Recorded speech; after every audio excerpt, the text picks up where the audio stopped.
Photoshop में brush tool एक बहुत ही इंपॉर्टेंट टूल है। अगर आप फोटो एडिटिंग, लाइटिंग या मास्किंग पे वर्क करते हैं तो इसमें ब्रश टूल आपके काफी काम आता है। और अगर आप डिजिटल पेंटिंग करते हैं तो वहाँ पे तो सबसे ज्यादा हम इसको यूज करते हैं। लेकिन इन सब पे वर्क करने से पहले आपको ब्रश में सेटिंग्स और उसमें क्या क्या ऑप्शन मिलते हैं इन सब के बारे में पता होना जरूरी है। तो सबसे पहले हमने यहाँ पे ब्रश टूल लिया और जैसे आप यहाँ पे ब्रश टूल लेते हो, इसको आप ड्रॉ करोगे तो डिफॉल्ट ये कुछ इस तरीके से चल रहा होता है। आपको ब्रश यहाँ पे चेंज करना है तो ऊपर यहाँ पे आपको ऑप्शन मिलेगा, आप सॉफ्ट या हार्ड ब्रश ले सकते हो। आपको ब्रश का साइज चेंज करना है तो यहाँ से आप चेंज कर सकते हो। मैंने पेज पे वापस से व्हाइट फिल किया, control back space. Brush tool में ऊपर आपको यहाँ पे कुछ ऑप्शन मिलते हैं जिनमें पहला ऑप्शन यहाँ पे है ब्लेंडिंग मोड। आप यहाँ पे ब्लेंडिंग मोड ले सकते हो अगर आप डिफरेंट कलर्स पे वर्क कर रहे हो एक साथ। और अभी अगर मैं ड्रॉ करता हूँ तो इस तरीके से यहाँ पे ये ब्लेंड करेगा जो भी आपने ब्लेंडिंग मोड इसमें लिया हुआ है। तो अगर आप लाइटनिंग या इस तरह का कुछ वर्क कर रहे हो तो वहाँ पे आप ब्लेंडिंग मोड यूज कर सकते हो। यहीं ऊपर आपको ब्रश की ओपेसिटी मिल जाती है। अगर आप ब्रश को यहाँ पे ट्रांसपेरेंट चलाना चाह रहे हो तो यहाँ पे आप ओपेसिटी अपने अकॉर्डिंग रख सकते हो। फिर आप ड्रॉ करोगे तो ये इस तरीके से ड्रॉ होगा। आपको ब्रश के बाकी ऑप्शन यहीं पे मिल जाएंगे। मैंने हार्ड ब्रश लिया।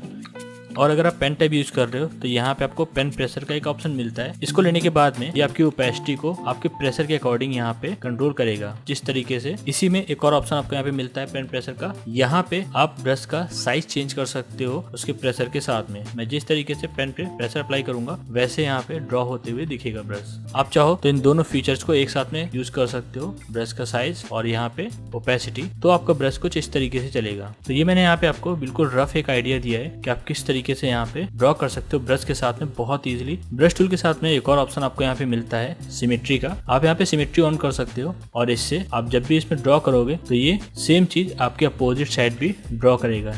ये सिर्फ मैंने एक बेसिक आइडिया आपको दिया है कि किस तरीके से सिमेट्री इसमें वर्क करता है। मैंने राइट क्लिक किया। यहाँ पे आपको कुछ क्रिएटिव प्रीसेट भी मिलते हैं जिनको आप यूज करते हो तो आपकी ब्रश कुछ इस तरीके से यहाँ पे ड्रॉ होगी। तो ये कुछ इस तरीके से है। डिफरेंट यहाँ पे ब्रश दिया, ये क्रेयॉन की तरह इस तरीके से ड्रॉ हो रहा है। आप यहाँ पे और भी काफी सारे प्रीसेट नेट से डाउनलोड करके इसमें ऐड ऑन कर सकते हो और उनको भी यहाँ पे यूज कर सकते हो। अब इसमें अगर आपको ब्रश कस्टमाइज करना है तो आप कैसे करोगे, इसके लिए विंडो मेन्यू में जाओगे। यहाँ पे आपको मिलता है ब्रश सेटिंग। इसको ओपन करने के बाद में इस तरीके से एक विंडो आती है और इसमें आप अपने ब्रश को कैसे भी कस्टमाइज कर सकते हो। बहुत सारे इसके अंदर ऑप्शंस आपको मिलते हैं। और फोटोशॉप में जो भी आपको ब्रश टूल के अंदर ऑप्शंस मिलते हैं, जो यहाँ पे सेटिंग्स मिलती हैं, यहाँ पे अगर आप ब्रश को अच्छे से कंट्रोल कर लेते हो तो वो स्किल आपकी सबस्टेंस पेंटर पे बहुत ज्यादा आपको हेल्प करेगी अपने मॉडल को पेंट करने में। क्योंकि ब्रश के अंदर जो सेटिंग्स यहाँ पे दे रखी हैं वही सेम सेटिंग आपको सबस्टेंस पेंटर में भी मिलती है।